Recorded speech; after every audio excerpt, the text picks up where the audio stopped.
Trump Netanyahu के बीच की दोस्ती का किला पहले ईद दर ईद बिखरा, अब दीवार दर दीवार ढह रहा है। आलम यह है कि ट्रंप को अब नेतन्याहू से ज्यादा भरोसा सीरिया पर है। मैं इजराइल को सलाह देता हूं कि सीरिया को हिजबुल्लाह से निपटने दे। मुझे लगता है कि वो ये काम इजराइल से बेहतर कर सकते हैं। जो ट्रंप नेतन्याहू की खुलकर हिमायत करते थे, वही अब नेतन्याहू को क्रेजी और गैर जिम्मेदार बता रहे हैं। सवाल उठ रहा है कि क्या ट्रंप नेतन्याहू के रिश्तों में वाकई दरार आ गई है। इसकी डिटेल में जाने से पहले नेतन्याहू पर ट्रंप के भड़कने की अहम वजह 3 पॉइंट्स में समझने की कोशिश करते हैं। ट्रंप का कहना है कि नेतन्याहू हिजबुल्लाह के खिलाफ जरूरत से ज्यादा ताकत दिखा रहे हैं, जबकि नेतन्याहू कह रहे हैं कि हिजबुल्लाह के खतरे से निपटने के लिए हमले जरूरी हैं।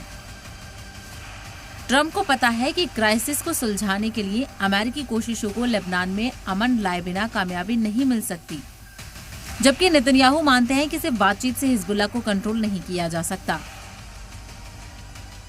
जिनेवा डील से पहले ट्रंप ईरान से ये बहाना छीनना चाहते हैं कि इजरायल तो लेबनान पर अभी भी हमले कर रहा है, जबकि नेतन्याहू मानते हैं कि जिनेवा डील से उनका कोई लेना देना नहीं।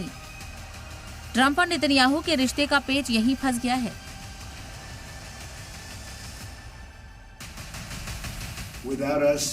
अमेरिका के बिना इजराइल का अस्तित्व ही नहीं है। मेरे बिना इजराइल नहीं होता, क्योंकि कोई और राष्ट्रपति वो काम करने को तैयार नहीं था जो मैंने किया। नेतन्याहू के साथ मेरे बहुत अच्छे संबंध रहे हैं, लेकिन अब लेबनान के मामले में नेतन्याहू को ज्यादा जिम्मेदार होना पड़ेगा। ट्रंप के इस वार पर इजराइल की तरफ से करारा जवाब आया। अमेरिका के लिए इजराइल का महत्व बताना ही मेरा काम है। ये एक और याद दिलाने वाली बात है कि निसंदेह ये आपकी विरासत है, ये अमेरिका की भी विरासत है। इजराइल और यहूदी आधार के बिना अमेरिका का अस्तित्व ही नहीं होता। हमारा अस्तित्व इस धरती पर हुई घटना की वजह से है। ट्रंप ईरान जंग से निकलना चाहते हैं और नेतन्याहू ईरान के न्यूक्लियर पावर खत्म होने तक इसे खींचना चाहते हैं। ट्रंप की तरजीह अब जंग को खत्म करना है। उनके सामने अमेरिका की घरेलू सियासत है, बढ़ती फ्यूल की कीमतें हैं, जंग से थकी अमेरिकी आवाम है और अगले चुनाव हैं। दूसरी तरफ नेतन्याहू की सोच अलग है। उनका मानना है कि ईरान को सिर्फ बातचीत से नहीं रोका जा सकता, लगातार दबाव और फौजी कार्रवाई ही हल है। यानी दोनों लीडर्स का दुश्मन एक है, लेकिन मंजिल अलग अलग हो गई है। इजराइल ने साउथ लेबनान में हमलों की रफ्तार और तेज कर दी है। इजरायली ड्रोन्स ने नबातिह जिले के मायफादोन टाउन स्क्वायर को निशाना बनाकर लगातार 3 एयर स्ट्राइक की।